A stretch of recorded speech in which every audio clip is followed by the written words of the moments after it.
So y'all, it's your boy eBay Fight Predictions in the building. I'll be breaking down Jared Cannonier, the Kill Gorilla versus Derek Brunson. I cannot wait for this fucking fight. It's the number one contender fight for the middleweight title of the world. That's really based. That's really what the story is. It's honestly, they're on different kind of paths. In my humble opinion, Derek is on a redemption path, a resurgence path, and I think Jared Cannonier is back on his dark horse shit. You know, that's what it really comes down to. Because if you look, Jared in his last two is 1-1. So he lost a fight, won a fight. I think Brunson's currently on a 5-fight win streak actually, which is crazy. Yeah, 5 fights. So they're a little different, right? So I would say Derek has actually been putting in work, and I would say Cannonier is kind of just stepping back into the top 5 and trying to get that title shot. And it's interesting because in the middleweight division, it really isn't a lot of like legit contenders in there. You know what I'm saying? So it's like you win, you look good, and you haven't fought Izzy, you might get the title shot. So it's a big thing for Jared. Now, Derek has fought the champ before. It didn't go his way, but it was a long time ago. And I think he's, with a win right here, I think he puts himself right back in position to fight for the belt, And that's the thing about this fight, man. That's what makes it so crazy to me. It's like, man, like, Derek, like, you can do it, bro. Like, this is your moment, This is the time to shine, But it's just, I don't know. It's crazy. Like, it really stylistically, and also what makes this fight so great. It's such a stylistic nightmare for Derek and for Jared, because I mean Derek has crazy ground and pound and great wrestling, and Jared has that knockout power, and we've seen Derek fold to really, really big power punchers, right? So this is gonna be kind of Brunson's, like, almost like the final chapter to his redemption story. Can he overcome, first of all, the number one contender bout, right, that he's always kind of failed at, and also the power puncher matchup. He's always dealt, like, he's beat some power punchers. Don't get it twisted, but he's in his, like, these number one contender fights, like against, like, Jacare Souza. Yoel Romero wasn't a number one contender fight, but still it was a big fight for him. Those were fights where, like, he had the moment. The moment was in his hands, and he just he choked. So he's in the big moment. He's in the spotlight. Can he make the most of it against Jared Cannonier? And Cannonier has also been in the spotlight before and kind of didn't do his thing. So it's a really big fight for both guys. A lot to win, a lot to lose. So, but let's look at the stats, and let's look at where these guys are ranked at the UFC rankings. Let me find it. And I also did, like, a mini film study too, so it would be kind of cool. I was actually really excited to break this down, and this is also the people's co-main event. So Jared Cannonier is actually ranked above Brunson at number 3, and Derek is ranked at number 4, which is interesting. But besides that, what was I gonna say? Yeah, so what was I gonna say? Oh yeah, I did a mini film study. Yeah, that's what I was gonna do. I did a mini film study. I did their most recent fight and 2 fights where I felt like they kind of dealt with their opponent's style in a previous fight. What they did it well, and also an opponent they did bad against with a similar style to their opponent previously. But let's look at the stats. I mean, Jared Cannonier comes with a record of 14-5. Fights out of Alaska. No, he's not fighting. I don't think he fights out of Alaska. I think he's fighting out of Arizona. Age 37, a height of 5'11", and a reach of 77.5. Derek 23-7. So a lot more experience. Is fighting out of Florida, age 38. So he's on the older side, but they're both pretty old, which is crazy. A height of 6'1" and a reach of 77. So Derek is a little taller than Jared, but Jared has, like, a bit of a reach advantage on him. And also, they're both technically past their prime, right? So it's going to be really, really interesting to see how these guys match up. But let's look at Jared Cannonier, man. So I mean, Jared has always been a really, really good counter wrestler. I've always thought he has really good hips. He gets up with urgency, and I felt like he really proved that to the whole world against David Branch, man. This was a crazy fight. David Branch was, if you remember, David was supposed to fight Jacare Souza. And it was like Luke Rocco versus Chris Weidman. Rocco got injured, so Jacare ended up fighting Weidman. And then David he still wanted to fight. So he ended up fighting the short notice opponent and Jared Cannonier. Jared was coming off 2 losses at light heavyweight to Dominic Reyes and Jan Blachowicz. So like really talk, like, I mean, he didn't have bad losses at light heavyweight. He just, but you know, it was a really good first round for David, but I could tell Branch was taking him down. Like, he was scared to engage. I don't know if it was the first exchange of punches where he felt Jared's power, but he was going for a lot of takedowns. But going into that second round, you could see Cannonier just kept getting up, right? And then eventually it took its hold on David Branch, right? And Cannonier knocked him out in the second round. It was a big fight, and that's the style that, in my humble opinion, kind of is very similar to Derek Brunson. And I've heard a lot of people, even my boy Fuego actually told me this, that this fight is going to be very similar to the David Branch fight, and there's a big possibility. There's a lot of things where David Branch did things that Brunson could do, but I feel like David doesn't have Derek's ground and pound. I just don't think he has his overall. I'm sorry for the light. His overall strength, and also I just do not think David. No disrespect to David Branch, but I just do not think David's on the level of a Derek Brunson. But it's a very interesting point. I actually looked at the fight, so it made me kind of like wonder, like, maybe he has a point. I think stylistically it's a good way to look at it, but he dealt with that style really perfectly. Now, if we go back previously, I don't know why this light keep fucking up. We got to look at the Glover Teixeira bout. So this is a fight I felt like Jared didn't do well with the wrestler. I mean, Glover was able to take him down at will. Single legs were really, really important in this fight. I think he got like 3 single legs in that fight. He's just able to take him down at will, and that's something that Derek can really look at going into the matchup. Cannonier in this fight just didn't have good takedown defense. Obviously, this was him at light heavyweight, so it's a little different, but I could see the positions where Derek could take advantage of. Derek's really good with his single legs. He's really good with his double legs, especially his double legs and his body locks. So if Jared overextends, and throws crazy power, and extends his punches, he can be very susceptible to takedowns and get taken down. So we saw him we saw both sides, right? We saw him deal bad with the wrestling, and we saw him deal good, right?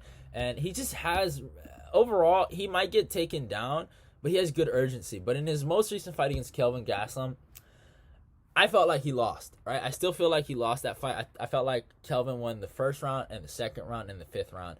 But in the first 2 rounds, I just thought Kelvin's bouncy movement was just giving Jared problems. I thought in the first round, Kelvin was really attacking that lead leg and just getting out of the way. And especially in that second round, I felt like Kelvin was actually connecting with punches, man. He was really hurting Jared with the 1-2. Just kept hurting him. And I was like, wow, I was really, really impressed with that. But, especially, I will give Jared his credit. The guy has crazy knockout power. It's really interesting how he just he touches you and you go down. And he touched Kelvin. And in that 3rd round, and Kelvin just like fucking collapsed on himself. Like, it was crazy. Like, he turned off for a second, and then Kelvin turned right back on. Like, it was kind of crazy. It's that lead hook, man. He has power in both hands, which makes him really, really dangerous. Like, I'll never forget when he fought Robert Whitaker, actually. He got hurt. His forearm was broken, and he still hurt Robert in the end of that 3rd round. Like, the guy has legit power. Like, he's a legit power puncher. Especially in the 4th round, he hurt him again. Fucking knocked him down with the uppercut. A beautiful, beautiful uppercut. I give him that. But I thought he lost the 5th round. But he showed really good takedown defense in this fight, though. That's one thing I do give him credit for. He had like 3 moments in this fight where he defended really good takedowns. I think one in like the 2nd round, another in the in the third round, and one in the fifth round where he got taken down, but he got right back up. But I still thought Kelvin won this fight, though. I will be honest, but I thought Jared looked good. It was a good fight. It was a really fun fight. I will say that it was a fun fight. And now we're here. Now Jared's here fighting in a number one contender bout against Derek Blonde Brunson. But we gotta talk about Blonde Brunson, man. We gotta talk about Blonde Brunson. Y'all see me with the blonde gear, you know. Had to get the blonde gear from my boy, my boy Brunson. Y'all see me. All respect to my guy. But Brunson, I say this a lot. It's not just that he's fighting a power puncher in Jared. You have to look at the fight, right?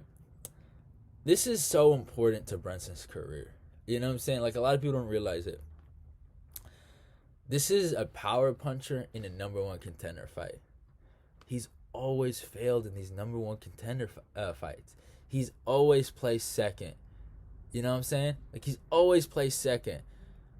I kind of want to see him get first. You know, and that's the thing. And I might be really biased here. But we have to... I looked at two fights, right? Really, two important fights I looked at. His Uriah Hall fight where he fought a power puncher and he won, and his Jacare Souza fight. I wouldn't say Jacare is a power puncher, but he hits hard and he has good grappling. And he didn't really use his grappling that much, but they had some cool little exchanges. But against Uriah Hall, though, I thought something that Brunson did well to lead to the knockout was wrestling. The wrestling feints, the clinching, all of that.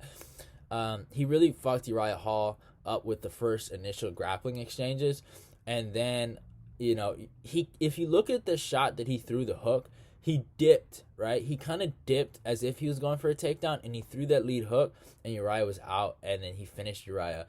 That's something that he can really utilize against Jared Cannonier. Like, people forget, before Derek was just out here wrestling and ragdolling everyone, Derek used to knock dudes out. People forget he knocked out Lyoto Machida with his hands. The guy isn't a good puncher. He's not really good technically on the feet. I think he's gotten better, but he's still not that good. Like, even though he's gotten better, he's still not that good. But he's a problem on the feet. Like, he has power, and you have to be very, very careful with him. And Uriah found that out the hard way. You know, Uriah's a really good technical kickboxer. I really will give Uriah that. And he found that out the hard way. Now, with Jacare Souza, this was a rematch. Jacare was coming off his loss to Robert Whittaker. This was Derek Brunson's, you know, basically lunge into the top five. I wouldn't call it a number one contender fight, but it's basically the damn. It's for him. It's everything, right? Big fight, Charlotte, hometown too. A rematch against a guy that beat you, so you get to get revenge. And the funniest part, it's not funny actually. The craziest part, because I did pick Jacare here. The crazy part about this fucking fight is that it basically ended the exact same way as the first fight in Strikeforce. People forget this was a rematch. And it's insane. Now, there were some cool exchanges where Derek went for some takedowns and stuff like that. Or, there was some grappling exchanges. Like, Jacare went for a takedown, he tried to do something there. And then, Derek defended pretty well. But the issue is, with this fight, they were two really good grapplers, and they canceled out. And that's the issue with Derek. If Derek is forced to stay on his feet, it's a real issue. It's a real fucking issue. And he ended up getting caught with a fucking beautiful head kick and getting finished, right? And that's something that Jared can look, because he's very, like, it's almost like he's just out of place on the stand-up, and he's not supposed to be there. But to my response to the Jared Cannonier fans, that was Derek Brunson. Now we're dealing with Blonde Brunson. And Blonde Brunson, in his most recent fucking fight, who's also undefeated, by the way, 3-0, if you didn't know. He put the whooping on Mr. Darren Till. I predicted this. Everyone called me crazy. I still have my dog SSG with me, but everyone picked Till. Everyone was like, Till this, Till that. But he put a absolute clinic on Till. The first initial takedown he got in that round was beautiful. And then the ground and pound preceding that, he beat the living crap out of Till. He beat Till owed him money. You know what I'm saying? Like, that was crazy. And it was nuts, man. In the second round, he did the exact same thing, got a good takedown, and proceeded to control him. It was complete domination in the first 2 rounds. But in the third round, there was some adversity. He did get hurt, and that's the thing with Derek. He does get hurt. His chin is somewhat suspect, but the blonde Brunson in him did not allow him to fold. The blonde Brunson in him did not allow him to give up. He went out there and proceeded to finish that like a champ. A lot of people talk about his chin, right? But they don't ever talk about how he's winning these fights still. That's called heart. That's called championship mentality. You know what I'm saying? And he went out there, went for the takedown, went into grappling situations. Darren Till tried to do some weird sweep. He ended up getting his back. He ended up flatting him out. No, he actually mounted him. Then he got his back, and he choked him out. And it was one of those fucking fights where I was just so happy for Derek, man. I was so happy. I really thought he was going to get a fucking title shot after that, and no. Instead, they ended up giving him Jared Cannonier. And I just feel like they're screwing Derek. I feel like they just want to see Derek lose. And I know a lot of people are saying this has Derek losing all over it. It's on the writing on the wall. He's going to get knocked out. History is going to repeat itself, right? History has told us anytime Derek's in this situation against a power puncher in a number 1 contender fight, he will lose. You know?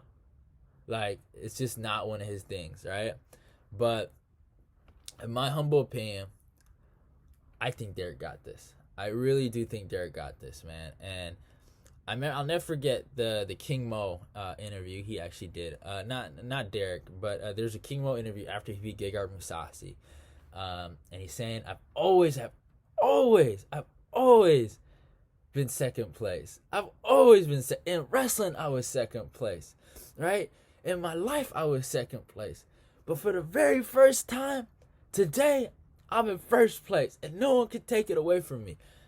I just want Derek to have that moment where he can say he was in first place, to say he was the number 1 contender in the world, and I really want Derek to win this, man. I really do. It would be one of those stories where you never give up on yourself. The guy took brutal losses. People forget the Jacare Souza knockout and the Israel Adesanya knockout came back to back. A lot of people wrote him off. A lot of people said you're not supposed to be here. A lot of people to this day, like MMA Guru, that's my guy. I love Guru, but he's always hated on Brunson, right? He's always saying he's not supposed to be here. He's circumstance. Well, not today, homie. Not today. Blonde Brunson is here to stay, and I'm taking Blonde Brunson by second round sub. Can Cannonier win this? Of course. Like I said, history has told us Derek loses these fights, but that was Derek. This is Blonde fucking Brunson, baby. And I gotta go with 2 checks in this whole Blonde Brunson to get it done by second round sub. I gotta go with my boy Brunson, and hopefully he gets it done. I think he can just outwork this dude. I think the ground and pound is something that's going to be really, really different with a lot of Cannonier's opponents. Cannonier's never, ever fought a guy that punches on the ground like Derek. He hasn't. He just really hasn't. And I think he's gonna meet his maker. And I think, you're gonna realize failing at 2 other weight classes is a lot different when you're fighting someone that has never gave up in 1 weight class. So levels will be shown. In Derek, I trust. I got Derek Brunson here. But hope you guys enjoyed the video. Blonde Brunson Nation, stand up, by the way. Go follow me on my Twitter. Go follow me on my Instagram. Share the video, obviously. Subscribe, like, comment, share the video. I said it again. Share the video. Share it all day. Share it every minute of the day. But love y'all. Goodbye. See y'all. Yes, sir. Appreciate it. Woo! Welcome to North Carolina. What's up, baby? Woo! It's my family. I'm coming home. I got to take a photo, baby. Woo! No gatekeeper, man. You can't train experience, man. Hey, I'm not even in there, brother. Hey, gatekeeper, man. You got everything you need. You're not a gatekeeper, man. Thank you. Take some deep breaths. This fight was, man, it was so many people betting against me and having so much negative to say, but I had so much support. Henry Hoof, oh my gosh, you know, ever since I go down there, the guy's like straightforward, he's believing in me, and he's always like, hey man, you're not a gatekeeper, show these guys you gotta run. You want a title run, let's go. So, man, I'm ecstatic right now.